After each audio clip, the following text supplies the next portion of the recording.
और महान पुरुषों के द्वारा ही ईश्वर की प्राप्ति संभव है। ये बात बता करके आगे महाराज श्री कह रहे हैं, साधु जल का एक अंग बरते सेज शुभा, ऊंची दिशा नहीं संचरे, ऊंची दिशा नहीं संचरे, निवन जहां ढलकाए, निवन जहां ढलकाए। महाराज कहते हैं साधु और जल इन दोनों का एक सही स्वभाव माना गया है। जल जो होता है, कहीं भी वर्षा होती है हजारों किलोमीटर दूर, लेकिन जहां जिस धरती पर निवान है, उतार चढ़ाव धरती जो है, जहां उतार की ओर वो पानी चलता रहता है, ऊपर की ओर कभी पानी नहीं बहता है। पानी बहता नीचे की ओर, यानी झुकना, नम्रता के बारे में बात बताई। साधु अंग का साधु जल का इंग बरते सहज स्वभाव, सहज स्वभाव होता है उनका। ऐसे इस जगत के अंदर ये कांटों का और कांटों के वृक्षों का यह बना हुआ ये जगत है। इस जगत के अंदर साधु किस प्रकार से रहे, नम्र बन करके, निर्दोष बन करके यदि वो रहेगा तो इस संसार से वो सफलता अर्जित कर लेगा। और यदि वो नमन में अहंकार में रहेगा, नमन नहीं रह करके, तो ये संसार के कांटे उसके भी चुभ जाएंगे और वो भी इनके माया के जाल में फंस जाएगा। तो महाराज श्री कहते साधु जल का एक ही अंग है, एक ही स्वभाव है, वो ऊंची दिशा की ओर नहीं संचरते, नहीं चलते हैं। नमन जो है उधर ही उनका भाव है। तो कहने का तात्पर्य अहंकार रहित जीवन की बात है। महान पुरुषों में अहंकार नहीं होता है। ज्ञान और विज्ञान की जो देन है वो सब परमात्मा की है। तपस्या, साधना और लक्ष्य ईश्वर प्राप्ति की जो देन है वो भी स्वयं प्रभु की है। स्वयं के साधना के बल पर साधना का अहंकार उन्हें नहीं देता है। उन्हें एक अहंकार जरूर रहता है। वो अहंकार क्या है? गोस्वामी तुलसीदास जी महाराज ने कहा है, मोरे मन प्रभु अस अभिमान जाए नहीं भोरे, और मैं सेवक रघुपति पति मोरे। ये अभिमान जरूर रहता है कि मैं भगवान का और भगवान मेरे। बाकी इस अभिमान को छोड़ करके उन महान पुरुषों के जीवन में अहंकार रहता ही नहीं। किसका अहंकार करे? शरीर जो है वो माया से बना हुआ है और माया की जो सत्ता है वो प्रभु की सत्ता है। तो इस वास्ते ये शरीर किसका बनाया हुआ? प्रभु की ही, प्रभु से ही बनाया हुआ है। और ये साधना और जो भी उनमें विशेषता है वो सब भगवान की है। यद यद विभूति मत सत्वांश, भगवान कहते हैं भगवद गीता में, जहां जहां विभूति नजर आती है, जहां जहां विशेषता दिख रही है, सारी की सारी विशेषता मेरी है, ये भगवान कहते हैं। इसलिए अपना कुछ है ही नहीं तो किसका अहंकार करे? ये अहंकार जरूर है कि मैं भगवान का हूं और भगवान मेरे हैं। ये अहंकार तो होना बहुत जरूरी, क्योंकि परमात्मा के साथ में संबंधी अहंकार जो है वो अहंकार परमात्मा से जोड़ने वाला है, वो अहंकार गिराने वाला नहीं है।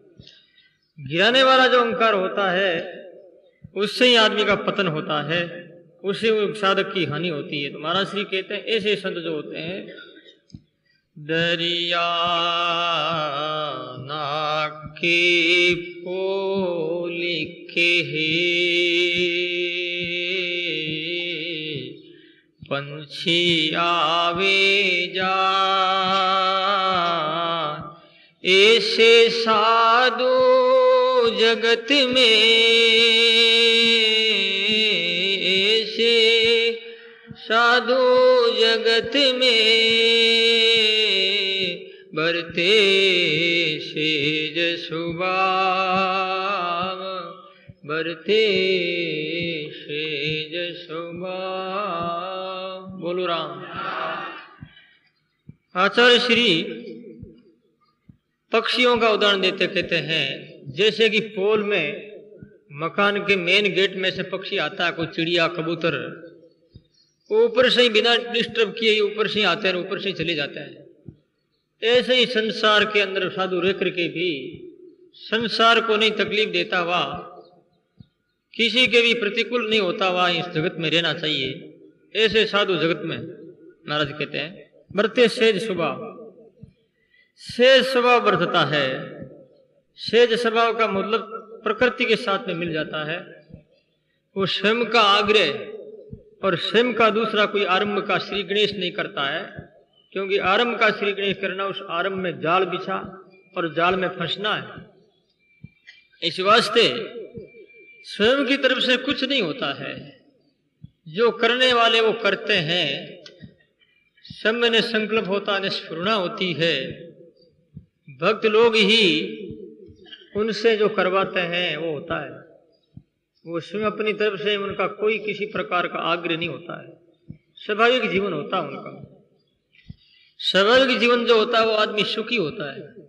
और जीवन में कृत्रिमता और बनावटीपना है, जीवन के साथ कोई और विजातीय तत्व जुड़ गया है, तो ऐसे जीवन जीने वाले दुखी होते हैं और उनका जीवन भार रूप हो जाता है, क्योंकि मिलावटी काम का नहीं। और आध्यात्मिक जीवन में तो मिलावट बहुत ही गलत है, काम की है ही नहीं, वो काम आती नहीं। और यदि है तो एक एक दिन उनका पतन करेगी। इस वास्ते जीवन प्योर होना चाहिए, पवित्र होना चाहिए। तो आचार्य श्रीधरिया महाराज कहते हैं ऐसे साधु जो है जगत में सेज स्वभाव से वो बरतते रहते हैं। जगत में रह करके भी जगत की माया से वो ऊपर उठे हुए होते हैं। जगत के इस जो प्रभावित प्रभाव है, उन प्रभाव से वो कभी प्रभावित नहीं होते हैं, उनसे सदा ही वो अछूते रहते हैं। आगे महाराज श्री कहते हैं, संत कहते हैं, मंची पंछी साधु का दरिया मार्गिना अपनी इच्छा से चले, अपनी इच्छा से चले, हुक्म धनी के माय, हुक्म धनी के माय। बोलो राम। मंची पंछी और साधु। मंची मछली जो पानी में रहती है, मछली का कोई पानी मार्ग नहीं है, पक्षी का कोई सही मार्ग नहीं। पक्षी आकाश में उड़ता उड़ता इधर चला जाता उधर चला जाता है, उसके लिए भी आकाश में कोई लाइन नहीं लगी हुई जो उस लाइन से हो जाए। मंची पंछी साध, ऐसे संत का भी कोई मार्ग नहीं है। जब भी भगवान का हुक्म हुआ चले गए, भगवान का हुक्म हो गया तो बैठ गए। एक कोई महात्मा जा रहे थे दक्षिण की ओर और हवा चलने लगी जोर से उत्तर की ओर, जिससे कि उनके बाल जो है आंखों के सामने आ गए, घिरने लगे। तो उसने उत्तर की ओर जाना प्रारंभ कर दिया। लोगों ने कहा महाराज अभी उधर जा रहे, इधर क्या जा रहे हैं? भाई भगवान की मर्जी ऐसी है, अपने क्या है, अपना कोई निश्चित स्थान तो है नहीं, कोई घर है नहीं जो उस घर में ही रहना है।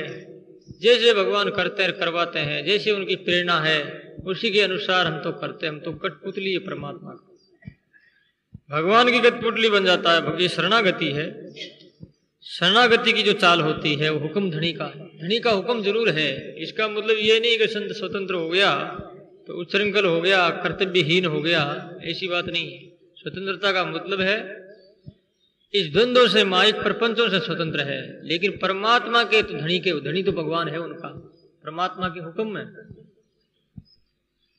मालिक परमात्मा है। ऐसा जीवन जीने वाले जो भक्त होते हैं, साधुगुण होते हैं, उनकी सुरक्षा और संरक्षक भगवान है। सब कुछ भगवान करते हैं उनके। एक कोई महात्मा थे, मार्ग में जा रहे थे और ध्यानस्थ थे। ध्यान करते हुए जा रहे तो आंख मीची हुई थी और आंख खुली भी रहती है तो ध्यान नहीं रहता है।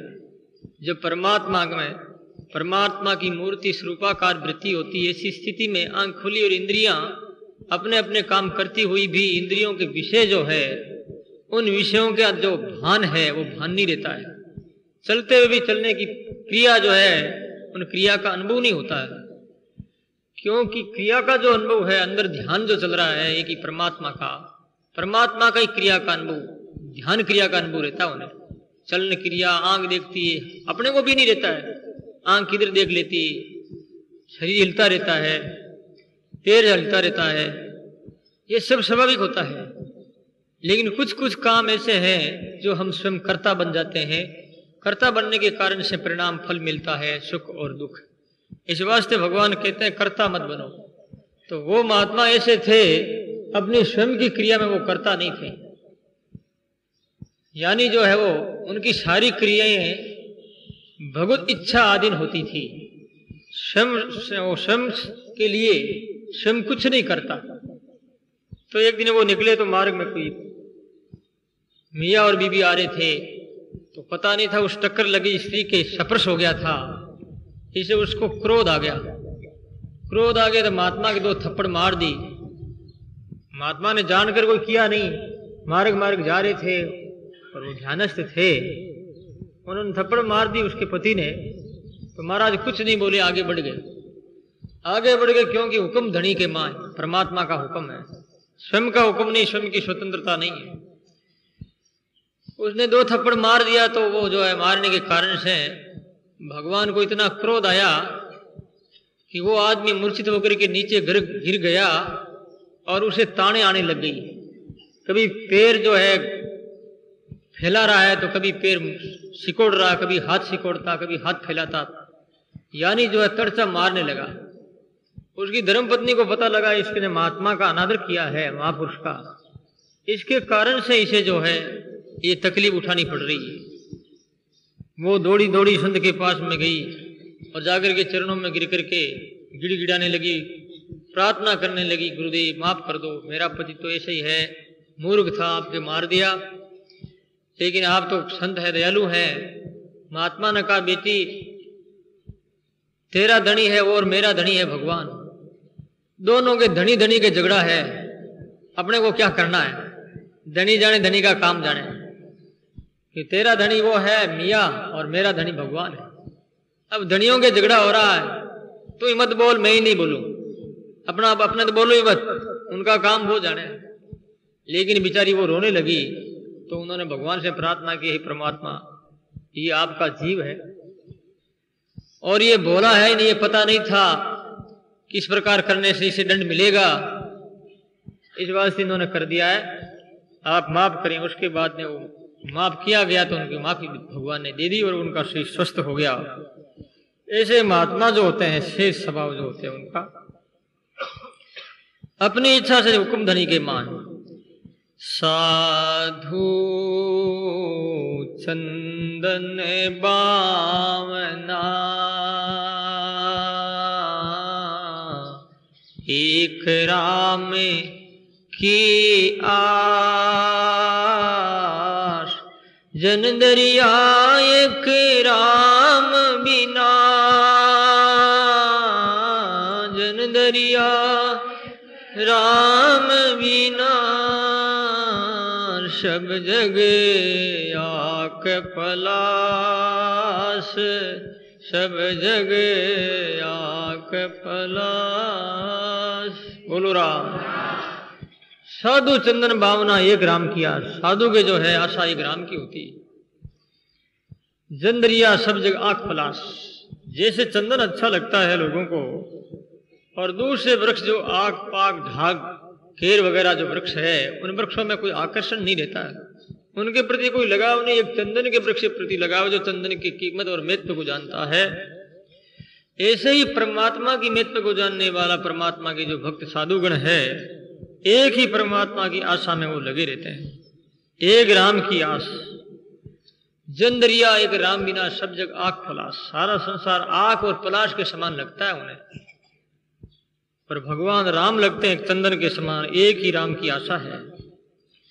से साधु चंदन बावना, बावना भी होता है जो सर्प होता है और उसके आग लग जाती है, सभी सर्प घसीटता घसीटता और एक गेंद जितना लंबा रह जाता है, आग पैदा हो जाती है, उनके पंख आ जाते हैं और वो उड़ करके चंदन के वृक्ष पर जाके बैठता है।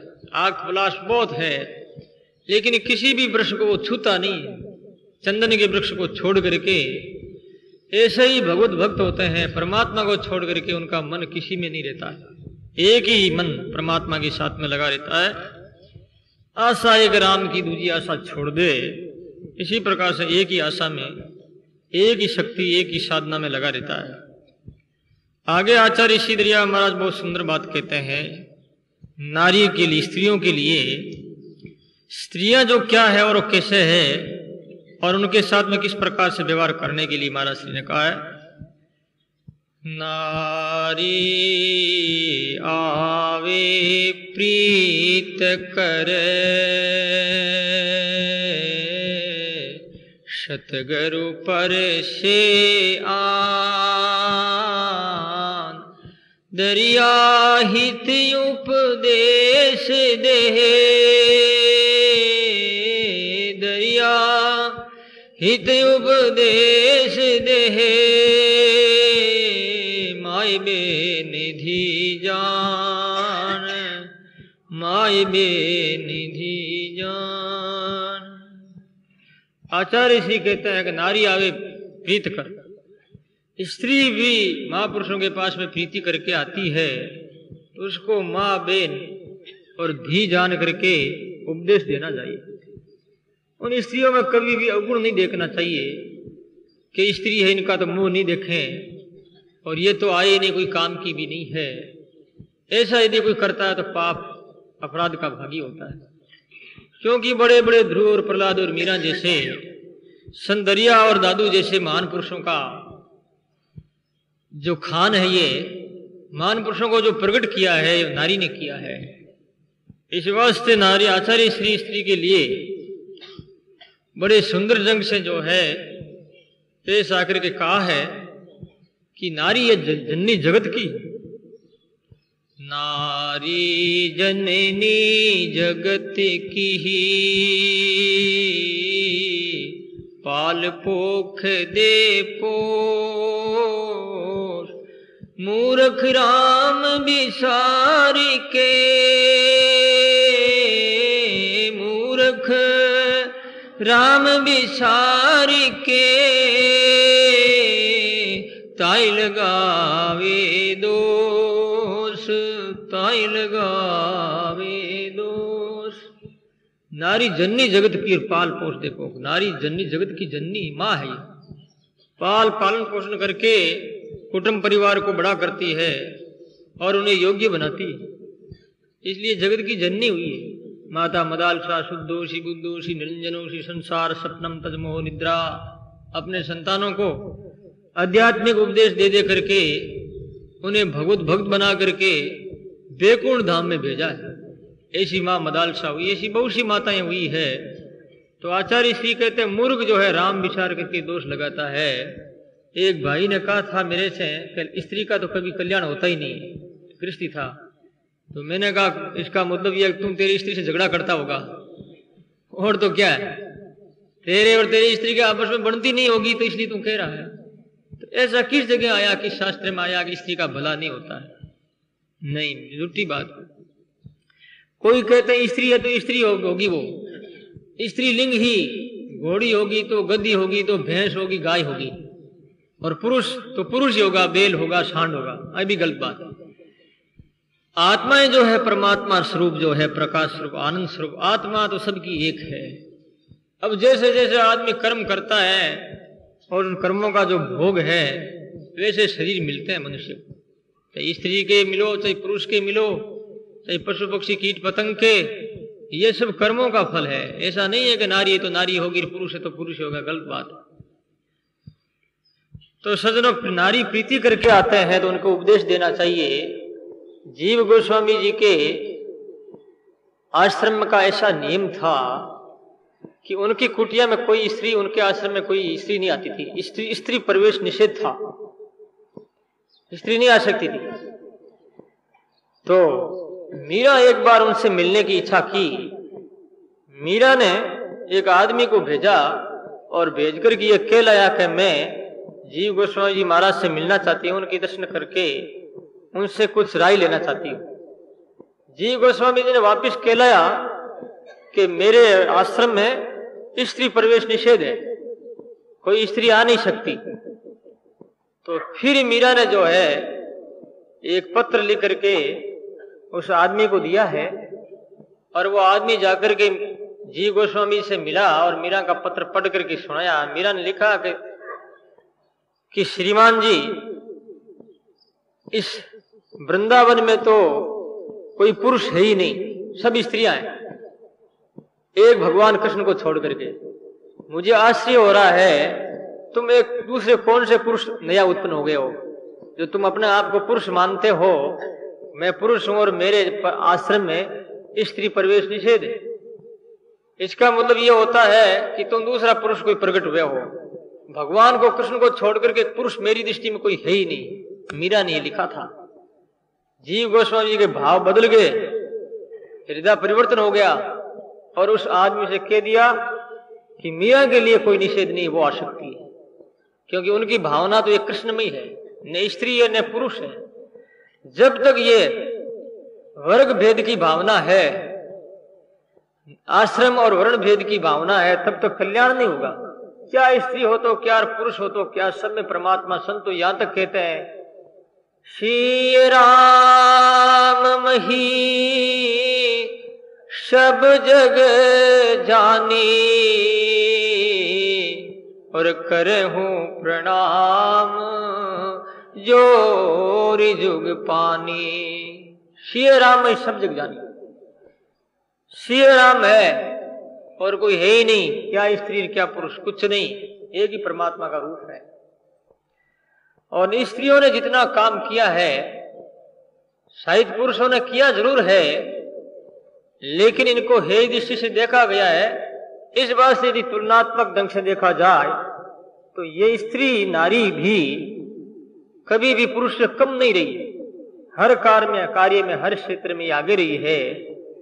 अब देख लिया, आध्यात्मिक विषय में भी गार्गी जो है, मैत्रेयी है और कई ऐसी स्त्रियां जैसे मीरा है आज कलयुग की, और सतयुग में भी कई ऐसी स्त्रियां आई हैं, सती सावित्री वगैरह, जिन्होंने अपने लोक में ही नहीं त्रिलोकी में जीवन इन्होंने उज्जवल किया है, त्रिलोकी में उनको प्रसिद्धि प्राप्त की है। और सतीत्व के विषय में भी ये नारी जो है इतनी ऊंची रही है भारत की, जो ब्रह्मा और विष्णु महेश भी उनके सामने कुछ नहीं, वो भी छोटे छोटे बालक बन गए। जो कि ब्रह्माणी को, पार्वती को और लक्ष्मी को अहंकार था हम सती हैं, उनके अहंकार को भी जो है चूर चूर कर दिया सती अनसुया ने। तो सतीत्व के विषय में भी इनकी नारी की प्रधानता रही है।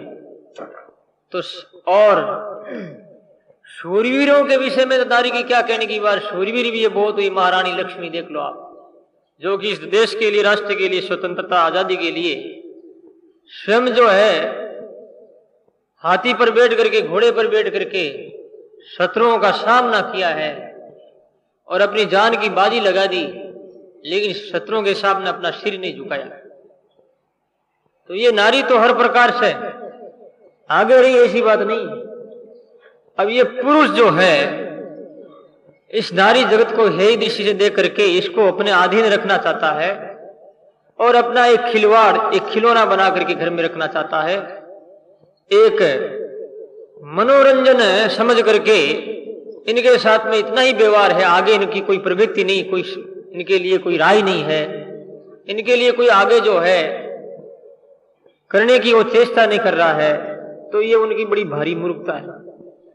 इस वास्ते ये तो पथ प्रदर्शक रही है, सभी विषयों में ऐसी बात नहीं है। इस वास्ते आचार्य श्रीधरिया महाराज कहते ये नारी क्या जननी जगत की, सारा जगत की ये जननी। तो वास्तव में ये सही बात है। तो महाराज जी कहते हैं मूर्ख राम विसार के ताई लगावे दो। मूर्ख जो होता है वो भगवान को विसारता और वही दोष लगाता है स्त्रियों के प्रति, नहीं तो क्यों लगाएगा, क्या है। जो आदमी जिस चीज की ज्यादा निंदा करता है, कोई भी स्त्री की निंदा करता है, तो जान लेना चाहिए वो आदमी स्त्रीण है।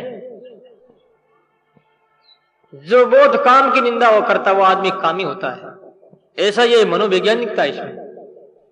इसलिए नहीं तो काम की निंदा, नहीं स्त्री की निंदा, किसी की निंदा होनी ही नहीं चाहिए, क्योंकि उस विषय में वो है ही नहीं। जो आदमी ज्यादा निंदक होता है और भोगों की निंदा करता है वो बहुत ज्यादा भोगी निकलता आगे जाकर। ऐसा नियम है, प्रकृति के सिद्धांत है। क्योंकि बार बार वो उस बात को याद करता है, तो इसका मतलब है उसके अंदर वो बात है। नहीं तो वो बात उसे याद ही क्यों आए, क्या लेना देना, मतलब ही क्या है। उसको तो याद एक भगवान ही रहने चाहिए। क्या स्त्री हो तो क्या, पुरुष हो तो क्या, मतलब क्या स्त्रियों से और पुरुषों से, उनका तो मतलब एक परमात्मा से है। इस वास्ते भाई जो ऐसा करते वो ऐसे होते हैं। तो आचार्य श्री आगे बता रहे हैं, माला फेरे क्या भया, मन कर फाटे भार, दरिया मन को फेरिए, दरिया मन को फेरिए, जामे बसे बिकार, जामे बसे बिकार। बोलो राम। महाराज जी कहते माला फेरे क्या भया, माला तेरे हाथ में है, तू गुड़गुड़ाता है परंतु मन को नहीं फेरता है। जब तक तेरा मन नहीं फिरेगा तब तक सही माला नहीं फिरेगी भाई। माला फेरे क्या भयार, मन कर फाट, दरिया मन को फेरिए, जामे बसे विकार। अपने मन के अंदर जो विकार है उनको फेरना चाहिए। मन माला तो फेरते हैं, कई बेचारी डोकरियां बूढ़ी बुढ़िया माताएं जो होती है, और सवेरे सवेरे और क्या उनके काम तो नहीं है, तो बीवी कहती है कि बुढ़िया तू क्या काम की। गाँव में गाँव की बुढ़िया को कहते हैं तू दही रुखाड़ और नहीं मिनकी दही नहीं खा जाओगे, तो वो बैठी रहती है दही के पास में बैठ जाती है और माला हाथ में लेती है कि बींदनी हूं तो माला फेरूंगा। राम राम राम राम, अरे बींदनी मिनकी आवे गए, राम राम राम। तो मिनकी याद आ रही है। इतने में क्या पोता जा गया, पोता रोने लगा, अरे बींदनी पोतो रोवे, बोबो दे पोतो रोवे। पहली तो कह रही थी कि मैं माला फेरूं बींदनी, जब वो बोलू ना कोनी मैं। अब मिनकी को याद कर रही है, तो कभी पोता को याद कर रही है, तो कभी पोती को करती है, कभी किसको करती है। ये माला नहीं, माला तो मन की भली और काट का घोड़ा। बात यह है, इस वास्ते माला अंदर वो फेरनी है, अंदर की माला। मन कितना फिर रहा है, कर में तो माला फिरे, जीभ फिरे मुख माय, मनवा तो चौदिस फिरे, मनवा तो चौदिस फिरे, ऐसा सुमिरन नाय, ऐसा सुमिरन नाय। माला हाथ में फिरे और जीभ फिरे मुख मां, जीभ फिर रही राम राम राम ऐसे कर रहे हैं, और मन चारों ओर घूम रहा है। ये कोई सुमरन नहीं, वास्तव में सुमरन तो वो है जो अपना शरीर अंग जो है बिल्कुल स्थिर हो जाता है। हाथ पांव चक सुर चले तो लिव नहीं लागी को। महात्मा तो ये कहते हैं हाथ पांव न ऐसे स्थिर हो जाता है समाधि में। ऐसे होने के बाद में वास्तव मन फिरता है राम की तरफ। तो मन के फिरने के लिए महाराज जी कहते हैं, जो मन फेरे राम दिश, कलबिश नासे धोय, दरिया माला फेरते लोग दिखावा हो। लोग दिखावा है, माला हाथ में लिउड़ी है, राम राम राम राम राम राम, या कोई खोतली में माला रखते हैं राम राम में। भले ही रखो, नहीं की अपेक्षा अच्छा है, भगवान नाम याद आते हैं, नहीं की अपेक्षा बढ़िया है, परंतु मन नहीं फिरना चाहिए। कहने का मतलब ये है मन बहुत ज्यादा फिरता है। इसलिए महाराज श्री कहते हैं लोग दिखावा है भाई, लोग दिखावा मत करो, परमात्मा को दिखाओ। जगत को क्या दिखाना, जगत को कितना ही दिखाएंगे, प्रदर्शन करेंगे, वाह वाह हो जाएगी, वाह वाह हो जाएगी तो पुण्य क्षीण होगा और क्या है। जगत में जितनी ज्यादा प्रतिष्ठा होती है आदमी का पुण्य घटता है, बढ़ता नहीं। जितना ही जो आदमी गोपनीय ध्यान करता है, गोपनीय साधना करता है, उनकी साधना बढ़ती। आप देख लो भले आज लोग कितने प्रदर्शन करते हैं बाहर। कोई भी जो अच्छे काम करेंगे, रुपया लगाएंगे तो पहले अपना नाम लिखाएंगे, अमुक द्वार अमुक ने बनाया, ऐसा नाम लिखेंगे। दान भी करेंगे तो दान जो है 2 नंबर का करके और 1 नंबर का नाम लिखेंगे, खुद का नाम प्रदर्शन करने के लिए कि उसने बनाया है। वाह वाह हुई और क्या, बहुत दानी है साहब, इसकी क्या कहने की बात। हुआ दानी हुआ तो क्या पुण्य खत्म हो गया? गुप्त दान नहीं कर सकते। जितना ही दान गुप्त किया जाता लोगों को पता नहीं लगता है, वो दान बहुत ही फलीभूत होता है और वो अगले जन्म में अथवा ज्यादा करने से इसी जन्म में लाख गुना बढ़ करके मिलता है। और ये कथा शास्त्रों में आती। इंद्र के मन में ईर्ष्या हो गई कि ये स्वर्ग का राजा हो गया है, अब इसको कैसे गिराया जाए। तो इंद्र के गुरु ने बताया गिराने का एक ही उपाय है कि स्वयं जो प्रशंसा करे आत्मश्लाघा अपनी स्वयं की, कि मैंने ऐसे ऐसे काम किए, मैं ऐसा हूं, तो ये अपने आप की प्रशंसा करेगा तो अपना आप ये गिर जाएगा, इनका पुण्य क्षीण हो जाएगा। इंद्र ने पूछा कि राजन आप जो स्वर्ग में आए हो, आपकी क्या कहने की बात है? आपने पता नहीं क्या क्या ऐसे शुभ कर्म किए होंगे, आप तो महान है।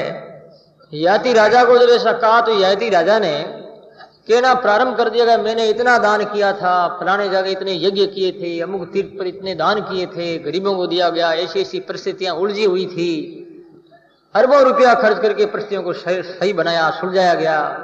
ऐसे ऐसे करके उसने जो है स्वयं की जो आत्म प्रशंसा की, भूरी भूरी स्वयं अपने आप की प्रशंसा करने के कारण से उनका पुण्य क्षीण हुआ। और पुण्य क्षीण होते ही उसे जो है वहां स्वर्ग से देवता ने नीचे ढकेल दिया, गिरा दिया, उसे नीचे गिर गया। तो भाई बात यह है, अपन काम तो करते नहीं, अच्छा बुरा काम तो करते हैं बहुत, थोड़ा बहुत अच्छे करते हैं तो भगवान से कहते हैं भगवान कब आएंगे, मुझे स्वर्ग में विमान कब आएगा। एरण की चोरी करे करे सुई को दान, यह दशा है। और चढ़ चौबारे देखना आगे कद आसी विमान। चोरी तो एरण की करे, मोटी मोटी लोग की 20-25 किलो का एरण होता है, लोहे का भारी, चोरी तो उसकी करते हैं। अरे एक सुई का दान करके लोगों को बताते हैं मैंने सुई का दान किया है, मारे विमान कद आए। जब लोग के थारे विमान कौन, थारे माते मोटा मोटा एरण पड़ी माता मत, तो एरण की चोरी करे और दान सुई का करके लोगों को फिर बताने जा रहा है कि मैंने ऐसा दान किया है। तो तेरे लिए ये विमान ईमान नहीं आएगा, पत्र पड़ेंगे तेरे ऊपर, क्योंकि विमान जैसा तुमने काम ही नहीं किया। तो आचार्य श्री कहते हैं दरिया मन को फेरिए, मन ही मन में राम राम करना चाहिए। तो महाराज श्री कहते हैं माला कंठ ये तिलक क्या है? आचार्य श्री दरिया महाराज कहते हैं ये बाहर के वेशभूषा के चिन्ह है सिर्फ, इससे कल्याण नहीं होता है। लेकिन कई लोग कहते हैं कि माला पहनने से, जैसे तुलसी की माला है पहनते हैं तो यमदूत नहीं आते हैं, ये बात भी ठीक है, यमदूत तो नहीं आते हैं, लेकिन उनके कर्म वो थोड़े मिटेंगे, 84 ने मिलेगी। इतना विश्वास है क्या माला के ऊपर कि उसे जो है मुक्ति हो जाएगी? विश्वास नहीं है। इस वास्ते ये चिन्ह मात्र है, जैसे कपड़ा पहनना, कपड़े पहन लिए, कपड़े उतार दिए तो क्या, पहन लिए तो क्या हुआ, इससे कल्याण नहीं होता है। एक भाई था, अरे बड़ा वो जो है ना संतों के साथ में लेकर के चाटू हो गया। वो चाटू का मतलब समझते हो? संतों के पास में खाना पीना, खीरें उड़ती है, माल उड़ता है, ये मालूम है आपको। तो वो क्या कि संतों के साथ में रहने लग गया। अब घरवाली उसे पत्र देती, बुलाती है तो जाता है। वो मन में आता है संत के पास जाऊं, वहां माल मिलता है, घर में क्या रखा, कुछ नहीं है, जगह जगह का और तरह तरह के भोजन है। एक घर का भोजन थोड़े खाते साधु बुद्धि ज्यादा क्यों है, ज्यादा घरों में भोजन करते हैं। वो तरह तरह के घरों में जाकर के तरह तरह के भोजन पकवान खाता है, जैसा खावे अनवैसा बनता मन, यही तो बात है। इस वास्ते उसके मन में ऐसा आता कि मैं जाऊं। तो एक दिन उसकी स्त्री ने कहा कि आप ऐसे रोज रोज आते हो और जाते हो, बाबा साधु बन जाओ, रगड़ो मिटा को। और तो क्या है, हमारी बूंदी लगाओ अगर रोता फिरो बारे लोग कहीं कहे। बेचारी बात ठीक थी, समझदार ही। तो उसने कहा ले थारो मन तो और साधु बनो। अब उसने साधु का कपड़ा पहन लिया, कपड़ा पहन करके महाराज के पास आ गया, बाप जी बस मैं अब आपको पास आ गया हूं, बस मैं कपड़ा पहन लिया और आप भी रंग दो थोड़ा, मत हाथ फेर दो। महाराज क्या ठीक है, बस मैंने फेर दिया, ये कपड़ा मेरा ही है, चिंता क्यों करता है।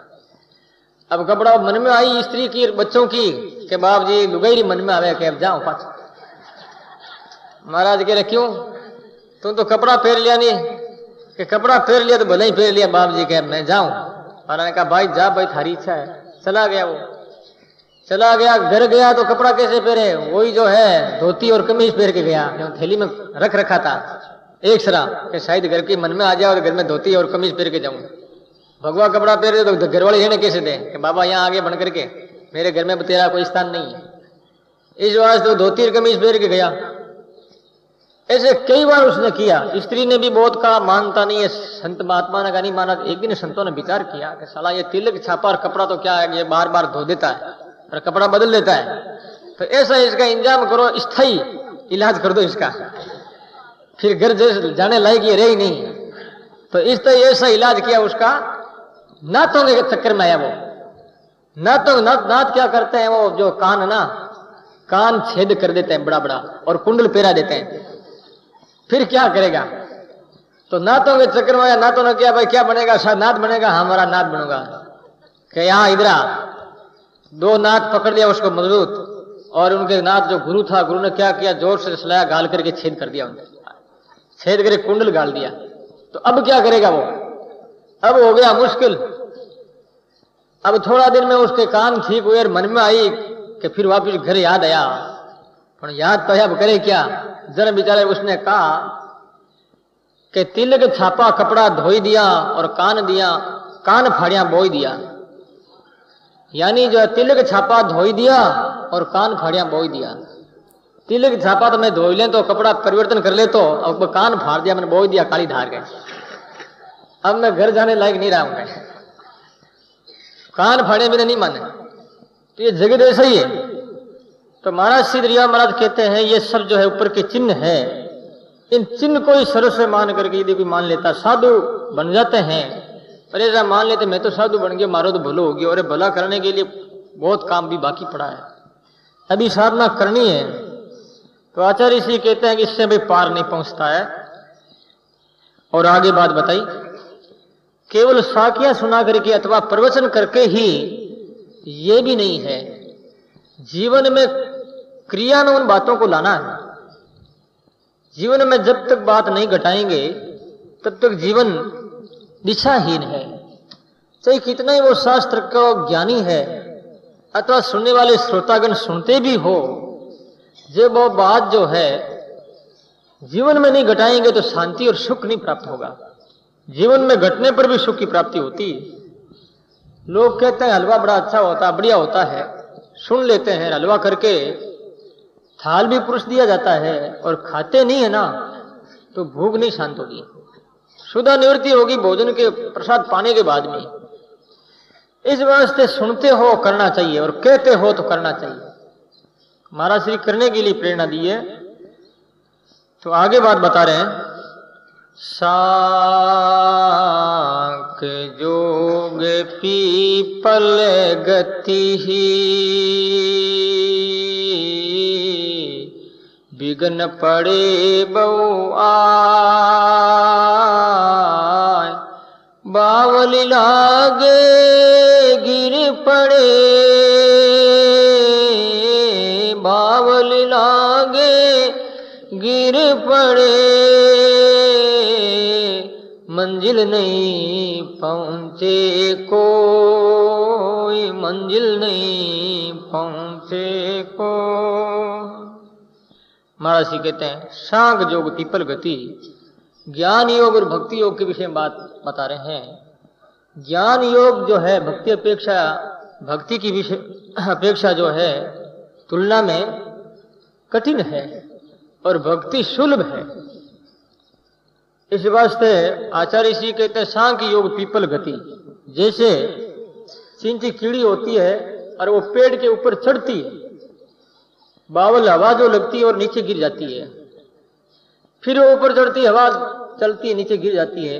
ऐसे ज्ञान योग जो है एम ब्रह्मास्मि कि मैं ब्रह्म हूं, केवल ज्ञानी है वो और जीवन में ज्ञान को घटाता नहीं है, तो केवल ज्ञान से ईश्वर की प्राप्ति नहीं होगी। अहंकार जरूर होगा कि हम ब्रह्मास्मि, मैं ब्रह्म हूं, परंतु भगवान नहीं मिलेंगे। एक बार कोई एक राज्य में एक धार्मिक राजा और धार्मिक मंत्री ऐसा था, बड़ा ही धार्मिक राजा, उसके ऊपर पूरा विश्वास करते थे। तो मंत्री ने एक दिन कहा, महाराज मैं वृद्ध हो गया हूं, तीर्थों में घूम करके आता हूं, आपकी क्या आज्ञा है। राजा ने कहा कि आप पधारिए, लेकिन साथ साथ में आप वरदान मांग लीजिए, आप क्या चाहते हो, मैं आपके ऊपर बहुत राजी हूं।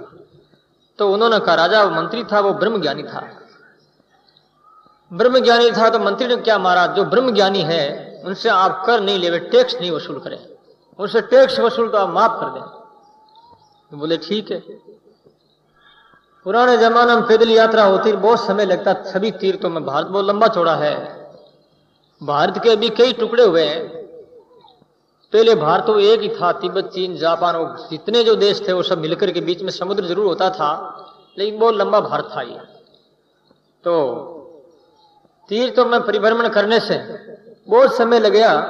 इधर क्या होता, ये जितने ही जो ब्रह्मज्ञानी थे, झूठे ब्रह्मज्ञानी, वो बन गए हम ब्रह्मज्ञानी हैं, और टैक्स के भय से सारे ब्रह्मज्ञानी बन गए। जो ब्रह्मज्ञानी हो उसको टैक्स माफ होगा, वो देखे भी वो तो ब्रह्मज्ञानी बन जाए अच्छा रहे, क्योंकि टैक्स माफ हो जाएगा, इस वास्ते सब वो ब्रह्मज्ञानी बन गए। राजा का खजाना खाली हो गया। कुछ वर्षों के बाद वो मंत्री आया तो राजा ने तैयारियां की उनके आगमन में, और बड़ी प्रेम के साथ जो गाजा बजाओं के साथ उनको लाया गया है। उसके बाद में कुशल क्षेम पूछी गई, मंत्री जी कैसे कैसे तीर्थों में घूमे करे, वो सारी बातें बताते रहे। उसके बाद में मंत्री ने देखा कि राजा के मन में चिंता है, राजा उदासीन, और ये राजमहल भी ऐसा बड़ा सुंदर नहीं लग रहा है, बात क्या है। तो मंत्री ने कहा, राजन आपके मन में उदासीनता, मुझे दुख है, आप दुखी तो मुझे डबल दुख हो रहा है, कारण क्या आपके। राजा ने कहा, कारण कुछ नहीं है, ये सब आपकी मेहरबानी है। कि मेरी क्या मेहरबानी का, आपने कहा था कि ब्रह्मज्ञानी से टैक्स नहीं ले, मैंने सारे ब्रह्मज्ञानियों को माफ कर दिया। ब्रह्मज्ञानी अपने शहर में इतने हो गए हैं, लाखों की संख्या तादाद में हो गए हैं, पार ही नहीं। मंत्री ने विचार किया, इतने ब्रह्मज्ञानी कैसे बन गए, ये ब्रह्मज्ञानी सब झूठे होंगे। तो मंत्री ने कहा, आप चिंता नहीं करें, टैक्स आपको ब्याज समेत आएगा। कह रहे वो तो ब्रह्मज्ञानी बन गए, नहीं ब्रह्मज्ञानी नहीं बने वो, अभी हम उपाय करते हैं। मंत्री ने अधिकारियों को कह दिया, शहर मेरे गांव में डिंडोरा पिटवा दिया, जो कोई ब्रह्मज्ञानी होगा वो ब्रह्मज्ञानी राजा के राजमहल के राज मैदान में जो आए उपस्थित हो, तारीख दे दी गई, टाइम दे दिया गया, सब डिंडोरा पिटवा दिया गया। सब लोग, ब्रह्मज्ञानियों ने सोचा शायद कोई इनाम मिलेगा राजा की ओर से, ऐसे सोच करके लाखों की संख्या में आ गए। कई कड़ाव जो है तेल के गर्म कर दिए, नीचे आग लगा दी, भट्टियां जल रही थी। बोले जो कोई ब्रह्मज्ञानी होगा तो उसको जो है जलते हुए इस तेल में डाला जाएगा, क्योंकि ब्रह्मज्ञानी को दुख तो होता ही नहीं है, वो तो ब्रह्मज्ञानी है। सब हाथ जोड़ने लगे, महाराज मैं तो ब्रह्मज्ञानी नहीं हूं, मैं तो ब्रह्मज्ञानी नहीं हूं। अरे तुम कह रहे थे लाओ टैक्स ब्याज समेत, अब क्या करे, देना पड़ेगा। ब्याज के सही जो उनको कर चुकाना पड़ा सबको। एक आदमी निकला, वो उसने जो खोजा टांग कर कहा हाँ मैं ब्रह्मज्ञानी हूं, उसको पकड़ करके डालने लगे, तो ही मन में कोई अंतर नहीं आया। राजा ने से कहा, मंत्री ने कि महाराज ये एक ही ब्रह्मज्ञानी है, बाकी सब भ्रमज्ञानी है, ब्रह्मज्ञानी है, भ्रमज्ञानी है। तो ब्रह्मज्ञानी बनकर के अच्छा काम तो छोड़ देते, राम राम करना छोड़ दे। ब्रह्मज्ञानी राम राम थोड़े करेगा, शुभ काम दान पुण्य थोड़े ही करेगा। मैं तो ब्रह्मज्ञानी हूं, मुझे तो ज्ञान हो गया ब्रह्म का, ये गलत बात। तो आचार्य श्री कहते हैं, सीखत ज्ञानी ज्ञान गम करे ब्रह्म की बात, दरिया बायर चांदना, दरिया बायर चांदना, भीतर काली रात भीतर काली रात। बोलो राम। महाराज कहते हैं शिखर ज्ञानी ज्ञान गम करे ब्रह्म की, सीखे हुए ज्ञान है और ब्रह्म की बातें करते हैं, लेकिन बाहर चांद और भीतर में काली रात, अंधेरा है, ज्ञान है। तो ज्ञान कहने से नहीं है, ज्ञान तो अंतर का अवतार काम में लिया जाता है। तो महाराज श्री कहते हैं ऐसे लोग जो है कार्य नहीं सरता, उनकी पेट भराई होती है, 5-7 साल की गादी पद गा दिया 10-2। तो महाराज श्री कहते हैं सांगी जोग पीपर गति बिघ्न पड़े, दरिया बाबुल लागे घिर पड़े। ज्ञानी जो है मंजिल नहीं पहुंचे जा, यदि बनावटी ज्ञान है तो और सही ज्ञान है तो मंजिल पहुंचेगा वो, ऐसी बात नहीं है। इस वास्ते भगवत गीता में अव्यक्ता ही गतिर दुखम देवद भी रवाप्यते। भगवत गीता में भगवान ने कहा कि ये ज्ञान जो है अव्यक्त है, ये थोड़ा कठिन है, क्योंकि शरीर अध्यास शरीर अभिमान हुए बिना रहता नहीं, परिवार का अभिमान, धन का अभिमान। ज्ञानी तो जनक जी महाराज थे, इस वास्ते भक्ति अच्छी है। भक्ति तात अनुपम सुख मूला, मिले ही जो संत होत अनुकूला। भक्ति पथ के हो पवन प्रयासा, जोगन जप तप मख उपवासा। भक्ति पथ के वो कौन प्रयास है, भक्ति पथ में कोई प्रयास नहीं है, कोई कठिनता नहीं है, सुलभ है। इस वास्ते आचार्य श्री कहते हैं भक्ति सार विहंग गति, जा इच्छा तय जाय। श्री सतगुरु रक्षा करे, तो विघ्नन व्यापे काय।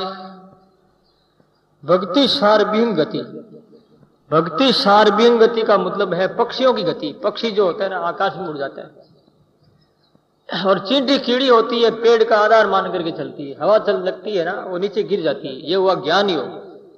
और भक्ति है वो आकाश में उड़ती है पक्षी जैसे। पक्षी को कोई साथ नहीं है, विहंग गति और जा इच्छा ते जा। श्री सदगुरु रक्षा करे तो विघ्न व्यापे को, और गुरु महाराज रक्षा करते हैं तो किसी प्रकार का विघ्न नहीं होता है। इस वास्ते भक्ति योग को सुलभ बताया गया है। घर में रह करके घर का काम धंधा करते हुए भगवान का घर और परिवार और धंधा मानकर भगवान का मान करके यदि वो ऐसा उनके साथ व्यवहार करता है, जीवन में परमात्मा को प्राथमिकता देकर के उनका ध्यान करता है, तो वो भक्ति, गोपियों की भक्ति आपको मालूम है ही। घर का काम करती हुई, घर को लीपती हुई, पूछ निकालती हुई, पानी भरती हुई, पानी लाती हुई, हर काम में हर क्षेत्र हर कार्य में जो है प्रभु का चिंतन बना रहता था ध्यान में। इस वास्ते भक्ति योग की वो आचार्य हुई गोपियां। तो भक्ति के लिए महाराज श्री ने कहा ये सुलभ है और ज्ञान है कठिन है। इसका मतलब ये नहीं कि ज्ञान खराब है, खराब नहीं। भक्ति ज्ञान योग, भक्ति योग, कर्म योग, ये तीनों योग अच्छे हैं। भक्ति सुलभ बताई जीवों के लिए, ये चलते फिरते हम राम राम कर सकते हैं, हर हालत में कर सकते हैं। इस वास्ते ये राम राम करना है, यही भक्ति है, इससे बड़ी कोई भक्ति नहीं है। तो आज ये उपदेश का अंग संपूर्ण हुआ, और कल जो है विषय आएगा बड़ा सुंदर और मार्मिक, पारस का अंग आएगा। पारस किसे कहते हैं और पारस किस प्रकार से बना जाता है, पारस किसे कहते हैं और पारस का क्या प्रभाव है, पारस के छूने से कैसे परिवर्तन हो सकता है और क्या परिवर्तन होता है और क्या परिवर्तन नहीं होता है। पारस से सभी वस्तुओं पर प्रभाव नहीं पड़ता है, केवल एक लोहे के ऊपर ही पड़ता है। और दूसरी जो धातु है तांबा पीतल, जस्ता कोई भी सोना नहीं बना सकती। सोना सिर्फ एक लोह धातु भी बना सकती है। इस वास्ते पारस के विषय में भी चर्चा करने का विचार कर रहा हूं। तो आचार्य सिद्धरिया महाराज कहते हैं जन दरिया खट धातु का,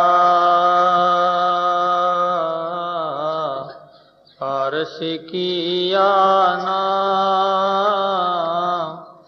परसा सो कंचन भया, परसा सो कंचन भया,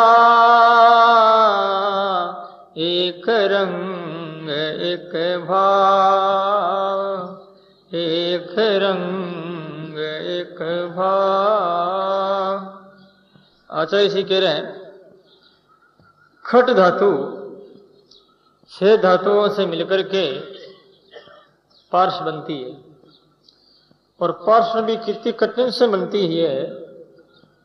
समुद्र से नदियों के बीच में कितनी दूरी है, टकराती हुई पानी से धीरे धीरे वो पत्थर जो कई युगों और सदियों और कल्पों के बाद में घिष्ट अभ्यास होते होते वो छोटा सा बन जाता है, और उसमें इतनी शक्ति आ जाती है, लोहे को स्पर्श किया लोहे सोना हो गया। लेकिन पहले उसने कितनी तकलीफें उठाई, पता नहीं कितनी समस्याओं का सामना किया था। समस्याओं को सहज स्वीकार कर धैर्य धारण करते हुए वो रुका नहीं, अपनी गति में आगे बढ़ता रहा, तो गति सदा चलती रही। इस वास्ते उसको परिणाम अच्छा प्राप्त हुआ, यानी वो पार्श बन गया। ऐसे ही मानव जीवन में संसारिक व्यवहारिक जो कठिनाइयां हैं, अपने प्रतिकूल जो परिस्थितियां आती है, वो एक प्रकार से हमारे जीवन की गति की कसौटी है, एक खरी परीक्षा है। इस परीक्षा में कोई पास हो जाता है तो वही आदमी परमात्मा के साधना के अधिकारी होता है। पहले तो दुख मिलता ही है, सुख नहीं मिलता है। ये सुख दुख देख लेता है, दुख को सहन कर लेता है, उसके बाद में उसमें परमात्मा तत्व की पात्रता आ जाती है। धारणा ध्यान योग समाधि प्रत्यार इन चीजों का सीखनेस होने लग जाता है, यानी कठिनाई सहन करने से। कठिनाइयां कई प्रकार की होती है साधकों के जीवन में। कठिनाइयां ऐसा नहीं है कि भौतिक जगत में कोई भौतिक विकास में कोई कठिनाई आती हो, उसकी तो यहाँ चर्चा ही नहीं है। यहाँ तो सिर्फ चर्चा यही है आध्यात्मिक जीवन की, और भौतिकवाद की चर्चा है तो केवल उसका दृष्टांत उदाहरण देकर के समझाने और समझने के लिए। आचार्य श्री कहते हैं पार्श कंचन भया, एक रंग एक भाव। लो सोना बन गया तो लो सोना बन करके रंग भी उसका ऐसा हो गया और भाव भी वैसा हो गया। 5,000 रुपया तोला सोना है तो लो भी 5,000 रुपये तोला हो गया, कि पार्श से छू लिया, छूते ही वो सोना बन गया। ऐसे ही मनुष्य सदगुरु की सानिध्य में रहता है, सदगुरु का संग करता है, तो वही भी जैसे लो सोना होता है वैसे ही वो दानव से मानव और मानव से देवत्व और देवता से वो महापुरुषत्व की पदवी को प्राप्त कर लेता है, यानी प्रभु प्राप्त अधिकारी हो जाता है। तो आचार्य श्री कहते हैं दरिया छोरी कसाब की,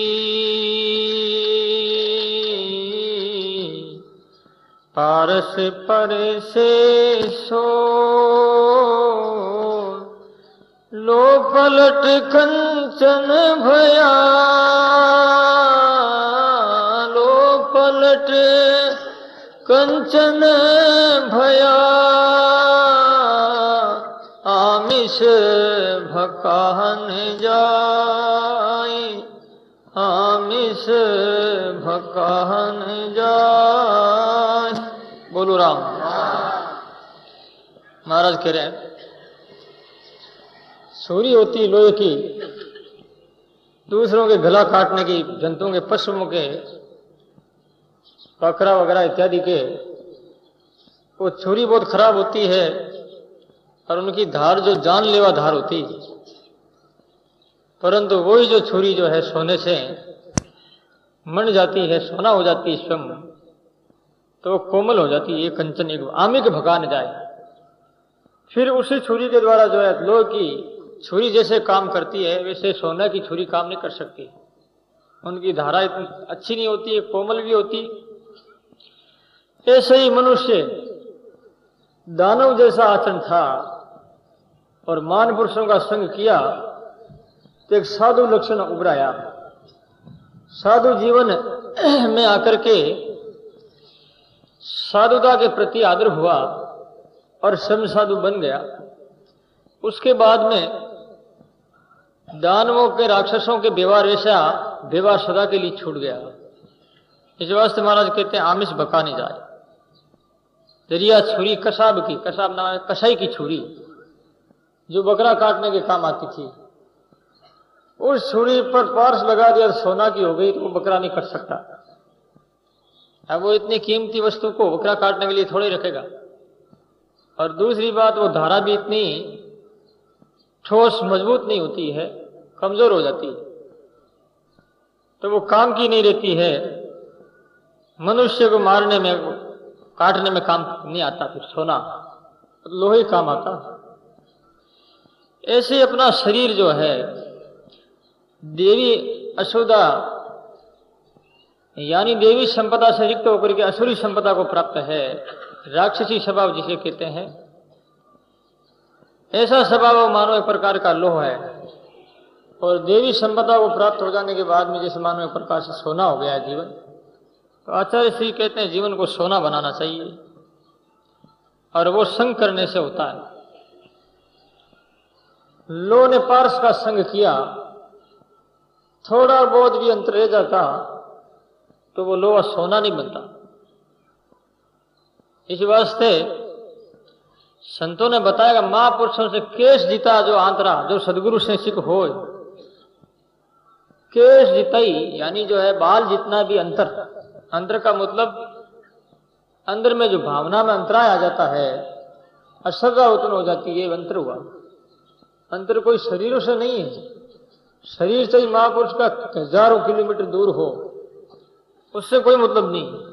मतलब है महापुरुषों के सिद्धांत से, उनके शब्द जो गुरुदेव ने मंत्र दिया है, साधना दी है, उस साधना से अंतर नहीं होना चाहिए। एक बार जितना भी अंतर हो गया तो भी शिष्य का कल्याण नहीं होगा।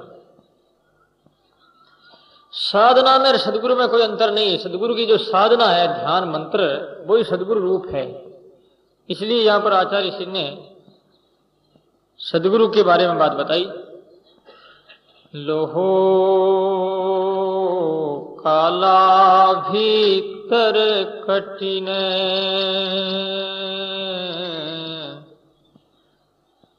परसे परसे सो उर्नर्मी अति निर्मला, बायर पीला हो। महाराज कह रहे हैं लोग काला होता है, भीतर में कठिन होता है, कड़ा होता है, परंतु पारस स्पर्शने के बाद में भीतर में नरम हो जाता है, निर्मल हो जाता है, और बाहर का आकार उसका पीला हो जाता है, सोना हो जाता है। ऐसे ही मनुष्य चाहे कितना ही अपराधी और पापी है, और वो सत्संग करता है, मान पुरुषों का संग करता है, तो उसको एक दिन जो है ऐसा दिन आएगा उसके लिए जीवन में, एक महत्व का दिन, जो दानव वृत्ति से परिवर्तन होकर के देव वृत्ति को प्राप्त हो जाता है। और उस वृत्ति के लिए बड़े बड़े देवता लोग भी लालायित रहते हैं। महापुरुष तो वृत्ति के लिए पता नहीं कितने ही महापुरुष जो है तपस्या करते रहे हैं, कई युगों तक, कई कल्प बिता दिए इस स्वभाव को बदलने के लिए, तब जाकर के स्वभाव बदलता है। तो महाराज श्री कहते हैं भाई पारस जो है, लेकिन पारस की अपेक्षा भी सदगुरु और महान पुरुषों की महिमा अधिक है। पारस क्या करती, संत कहते हैं पारस और लोय में, पारस और संत में, बहुत आंतरो जान, बालो कंचन करे, बालो कंचन करे, वो करे आप समान, वो करे आप समान। बोलो राम। पारस में और महात्मा में रात दिन का अंतर बताया है।